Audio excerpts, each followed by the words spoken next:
হ্যাঁ কামারগাঁও কোন এটা কোন দিকে কামারগাঁওটা কোন দিকে আপনি কইলে আপনি ভালো হইব আপনার জন্য ভালো হবে কারণ আপনার ছেলে মেয়ের গিয়ে পুলিশে ধরে আনবো গিয়া বুঝলি কথা আপনার যে ফালাই দিয়ে আপনি ফালাই দিছে না আপনার বাইক করে দিছে আপনি কি বের করে দিছে আপনি খাওয়ান টন সব দিব মাংস তো বাদ দিব আপনার মাংস দিয়া বাদ দিব কথা বুঝছেন নি আপনার তো কোনো অন্যায় নাই জি জি জি জি জি জি এই শীতের মধ্যে আপনি কেড়ে এই শীতের মধ্যে কেড়ে আপনি কষ্ট করতেছেন না আপনি কোন মনে কথাটি কোন আপনার কি সমস্যা কোন আপনার সমস্যাটা কোন আমার বাড়িতে ঘরতে আমি বিয়েরই বাসা ডাইবুল্লাহ ইয়া মানে ঘুরি বানাইছি উকিলছি এবার যাচ্ছে তাই কমাইছে গালবুল্লাহ। আচ্ছা তো আপনার স্বামী আছে?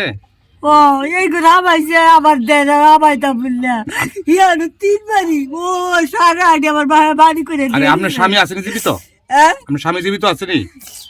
আল্লাহ রাখছে দোকানে আমার জামাই মরছে আমি বিয়ে বুঝি না আপনার জামাই মরে গেছে নাকি মারা গেছে না বিয়ে এ ফাঁকা বসে জড়লায় আর বিয়ে বুঝি কই ছেলে কই মেয়ে? ছেলে না একটা ভাই ফুলাও একটা ছেলে নাম নাম কি ছেলের নাম কি তাকান ছেলের নাম কি ছেলেটার নাম কি? সেন্টু বিয়ে করছে? সেন্টু বিয়ে করছে নি? কোন জায়গায় বিয়ে করছে? আচ্ছা আসমা কোন গ্রাম? নরসিংদী। আপনাদের মূল বাড়ি কোন? আহমদপুর। এই নবীন আহমদপুর এটা কি শালম ডাক্তার বাড়ি এদিকে? এটা কি চেয়ারম্যান নাম কি? আমার আপন আপনি তো ইয়া করেন আমি বুঝছি আমি কথা দিই। আচ্ছা আপনার শামসুলেরা শামসুলেরা না শামসুলে কাটা ইয়া আমদপুরে। আচ্ছা আচ্ছা আচ্ছা হে শামসুলেরা আমার বাড়ি দখল করে রাখছে জানেন কইছি আমার বাড়ি। আমার প্রশ্ন উত্তর দিলেন আমদপুরের চেয়ারম্যানের নাম কই জানেন? চেয়ারম্যানের নাম চেয়ারম্যানের নাম কই আমদপুরের কি নাম? দাগু চেয়ারম্যান। এই তথ্য পাওয়া গেছে তুই ভাই ও গাঙ্গে হেইবার বাড়ি করছে না দাগু চেয়ারম্যান তারপরে এরপর তো অন্ত চেয়ারম্যান জাহাঙ্গীর চেয়ারম্যান। দাগু তো মারা গেছে আছে না দাগু মারা গেছে দাগু চেয়ারম্যান মারা গেছে ও গাঙ্গে হেইবার তাহে দাগু চেয়ারম্যান মারা গেছে। আমদপুর কি ফতেপুরে তো জানা? ফতেপুরে তো জানি হ্যাঁ ফতেপুরে আসা গুষ্টি আমি কি এই যে লাউর ফতেপুরে তো জানি আমদপুর। হ্যাঁ তাহলে আপনার ওই ছেলে আছে সেন্টু এই বাড়ি দিতে হয় না আমার ছেলে হ্যাঁ বইছে না এখন থাকে কই? আমদপুর বইছে না আরে এখন থাকে কই? অন তাই রসুন দি ইয়াত কাউরা ভাড়া না কাউরা ভাড়া আসিল থাই নামটা কাবারগাঁও। আমদপুর আপনার কেডা আছে? আপনার কোন বাসুর বা কোন আছে? কাবারগাঁও তাই আমার হতে বিয়া করছে আসমারে মেসো কাম করতো। আচ্ছা আমদপুর কেডা থাকে? আমদপুর থাই না কই বাড়িঘর বেচালা হেরা দখল করছে। আমদপুর আপনি অতীত করেছিলেন? হ্যাঁ আপনি কই আছিলেন? আমি হেরলা ইয়াত রসুন দিয়েছিলাম। এখান থেকে আপনার বাড়ি করে দিছে? হ্যাঁ কেডা বাড়ি করে দিছে?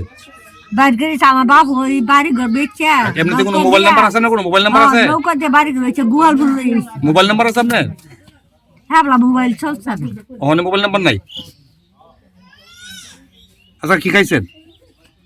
ও আমার বই যে ভাত রাঁধছে ভাত আইতাছে ভাত। আপনার বোন? চা খাইছে। আপনার বোন? চা খাইছে লুডে গেছে। আপনার বোন? আপন বোন? ওই জন্য শহীদা আপন বোন? হ্যাঁ আপন বোন স্বাস্থ্য আপন চাস্তো বোন হ্যাঁ কোন এটা? ও শহীদ আছেন না বেড়েছেন ব্যবসা করছে হ্যাঁ এইবার ইয়া আছে না ডলার এবার এই বোন কি আপনার বাদ দেয়? হ্যাঁ বাদ দেয়। হ্যাঁ তা আপনি কি আপনি মূলত আপনার পুতের কাছে যাইতে চান না ছেলের কাছে? তা আমার কাপড় দিছে না কাপড় ছেলে আরে ছেলের কাছে কি আপনি যাইতে চান না? আপনি কেন কষ্ট করছেন কেন কেন কষ্ট করতেছেন আপনি শীতের মধ্যে এত শীত? আপনি কি আপনার ছেলের কাছে যাইবেন না? কেরে আমি বিয়ে বলে গেছি আমি ছেলের কাছে যাইতাম না। বিয়া বলবেন কবে বিয়া বুঝছেন? জামাই না মরে গেল গা? জামাই মরছে করে আবার বিয়ে হয়েছে না আমার রমজান কা আমার দিয়ে দিছে, ওই সিদ্দিক ভাই সারা দিয়ে দিছে, ও আমার আরো ভাই এইটা আছে হে ভাই এইটা আবার বিয়ে দিয়ে দিছে। তুই ওর জীবন রে ভাবি যাইব ইয়ে কইছি।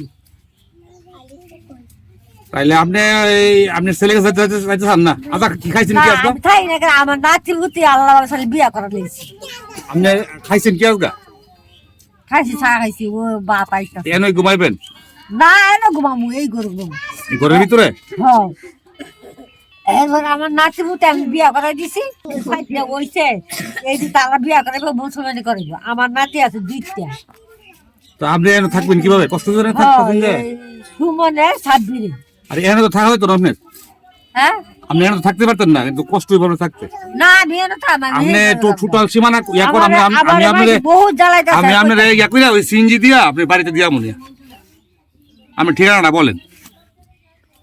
আমি সিএনজি করে আপনি টাকা লাগতো না, আমি টাকা টাকা সব দিয়ে দেবো, আপনার সিএনজি বাড়িতে দিয়ে দেবো। ঠিকানাটা বলেন, কিভাবে যাওয়ার লাগে? আচ্ছা আপনি ঠিকানাটা করেন, আপনি যাওয়ার লাগতো না। হ্যাঁ আমি আপনি নিতে বললে কেমনে কেমনে ঠিকানাটা বলেন।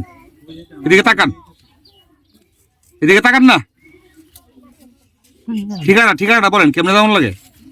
কই যাওয়ার লাগে? মানে আপনার ছেলের বাড়িতে বা আপনি যেন থাকতেন আগে? আপনি তো একটা জায়গাতে থাকতেন আগে, একটা ভালো জায়গাতে থাকতেন না? রসুন থাকতাম ওইয়া ঘুষপাড়া। হ্যাঁ, ঘুষপাড়া থাকতাম, ওই কবরস্থানটা যেন আছে নরসিংদী ঘুষপাড়া। হ্যাঁ, নরসিংদী কবরস্থানটা আছে না? হ্যাঁ হ্যাঁ, ভাই হুম। এইখানে থাকতাম। এখান থেকে কেমনে আছেন আপনি? সুস্থ তারা বাড়ি ঘর নিচে গা দিকে। আপনি আইছেন কিভাবে? এনো আইছেন কিভাবে? কি এনো কিভাবে আইছেন? এইভাবে আইসি বাড়ি করে দিছে লেগে। নরসিংদী থেকে আপনার ইয়া দিয়া আউন লাগে, ওই যে কি জানি কই লঞ্চ দিয়া আউন লাগে? রংস দেওয়ান যায় ওইটা জানি কে বুট গাড়ি টান দেওয়ান যায়। নরসিংদী আপনার ইয়া এটা কি আপনার ইয়াতে পড়ছে ওই যে ঘুষপাড়া? হ্যাঁ, এটা কি আপনার যে হারমুজি থাকে না লঞ্চ ঘাটটা যে লঞ্চ ঘাট যে হ্যাঁ হ্যাঁ হ্যাঁ, লঞ্চ ঘাট থেকে কেমনে যাওয়ার লাগে? উত্তর উত্তরমুখী উত্তর মহল। উত্তর গিয়ে মুসা দে তো হারমুজি বাইনের গর্ভ। আরে আমি বলছি আমি ডালগাদি কাবি ইয়াদি কাবরে জবরা বসে না, আমি কইছি আপনি কি ভিক্ষা করেন মানুষের বাড়িতে? আমার ভিক্ষা করে লাগতো না, আল্লাহর রহমতে আমি ভিক্ষা করে খাইতাম করে। মনে চাইলে আমার 2-4টা পয়সা হাত দে দিলে খাবো না দিলে না, আমার কাছে মনে হচ্ছে আপনি ভিক্ষা। আমার ভিক্ষার দরকার আছে না, আপনি ভিক্ষা তাহলে আপনি এমনিতে আপনি থাকবেন কই? এটা দেখার পরে থানাতে পুলিশ আইবো, আয় কিন্তু আপনার লই যাবো গা। থানাতে লই যাবো গা। কেন আমি ধারে যাব না, যদি আপনি সঠিক ঠিকানা না বলেন, ধারে যাব, ধারে আমার দরকার লাগছে না। সঠিক ঠিকানা না বললে আপনি নিবো গা থানাতে। আইছে যোগা আপনি ঠিকানা বলেন। আমার যদি শিক্ষা দে না তো আনবো না, আনলে না আনবো। কেডাকে ঠিক আমরা আনবো? আমি কি সুর না সুর আমার থানাতি তো। আর এখানে যদি মারা যান তাহলে মানুষ তো আশেপাশে মানুষ বিপদে পড়বো তো। যে এই মহিলা মারা গেছে, কেউ মারে ফেলা রাখছে, কথা বলছেন না? না এখানে এই যে ইটটা ভরে মরতে পারে, এই যে ইটটা ভরে মরতে পারে, এই যে এই ভয়ানক ইটটা না, এই যে এই আপনি তো এনে থাকতে পারতেন না, বুঝছেন না কথা না? রমজান আব্বা এটা আমার লাগে ঠিক করে দাও দলছে এই ইয়ারে ওই দারুগারে আন্না মেল জমাইতেছে আমার দৌড়ে দিব দারুগারা। মনে করলে মাথা সমস্যা, কথা বলছেন নি? না এটা আমি সিএনজি নিয়ে আসছি। আরে আপনার জন্য গাড়ি নিয়ে আসছেন? না ভাই বাপ চাই আপনি জানি আছে নি আনতে। আরে সিএনজি নিয়ে আসছি। না আপনি জানকে খেতে আমার এই তো সহ্য করে আমি কথা ভালো দরজা আমি বারো বছর কত। আপনার একটি শেয়ার মানসিক ভারসাম্যহীন এই অসহায় মানুষটিকে তার আপনজনের কাছে ফিরে যেতে সাহায্য করবে। বর্তমানে এই অসহায় ভারসাম্যহীন মানুষটি ব্রাহ্মণবাড়িয়া জেলার নবীনগর পৌরসভার পৌর সদরের হাসপাতাল পাড়ায় অবস্থান করছেন। যদি কোনো সহৃদয়বান ব্যক্তি এই মানুষটিকে চিনে থাকেন তাহলে অবশ্যই তার আপনজনের কাছে এই ভিডিও বার্তাটি পৌঁছে দেবেন, কারণ আপনার একটি সহযোগিতা হয়তোবা এই ভারসাম্যহীন মানুষটি ফিরে পেতে পারে তার আপনজনকে। স্থানীয় লোকজনের সাথে কথা বলে জানা যায় এই ভারসাম্যহীন অসহায় মানুষটি 15 দিন যাবৎ নবীনগর পৌর সদরের হাসপাতাল পাড়ায় অবস্থান করছেন। এই মুহূর্তে আমাদের মাঝে উপস্থিত হয়েছেন নবীনগর পৌর সদরের অত্যন্ত পরিচিত মুখ, নবীনগর সরকারি কলেজের সাবেক ভিপি গোলাম হোসেন খান টিটু ভাইকে এই ভারসাম্যহীন অসহায় মহিলাটি সম্পর্কে কিছু বলার জন্যে আমি বিশেষভাবে ওনাকে অনুরোধ করছি। নবীনগরের খবরের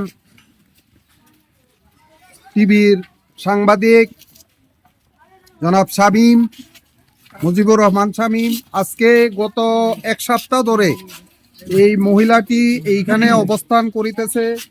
শীতে মারাত্মকভাবে কাতর, উনি ভারসাম্যহীন এবং উনি প্রত্যেকে আসছে সেটাও আমরা জানি না, এবং এইখানে মানবতার জীবনযাপন করছে। আমরা চাই আমরা পাড়া মহল্লাবাসী উনার রাত্রের বেলা প্রচণ্ড আওয়াজ এবং বিভিন্ন কথাবার্তির মাধ্যমে অনেকেই ঘুমাতে পারছেন না। সেই হিসাবে আমরা মনে করি যে যারা উনার আপনজন আছে ওনারা উনাকে ফিরিয়ে নেবেন, সেই আশাবাদ আমরা ব্যক্ত করি। কারণ আমরা চাই উনি সুস্থ জীবনে ফিরে যাক।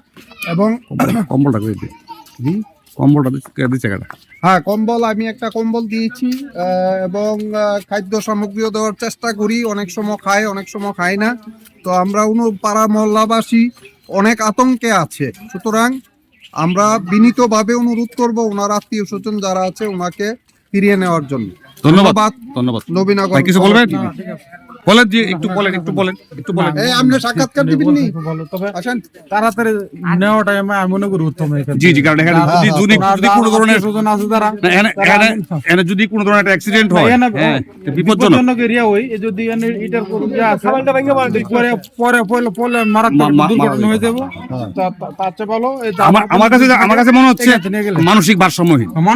মানসিক ভারসাম্যহীন উনি আসলে ওই কথাই মনে হচ্ছে স্বাভাবিক না। হয়তো বাড়ি থেকে হয়তো ওই যে বেরিয়ে আসছে যে হয়তো তার ওই নষ্ট হয়ে গেছে, কথা বলছে না, যাইতে পারছে না। এই বিদেশ সবাই থাকবো, ওনারা যেন ওনার আপনজন ফিরিয়ে নিয়ে যায় বাড়িতে। ধন্যবাদ।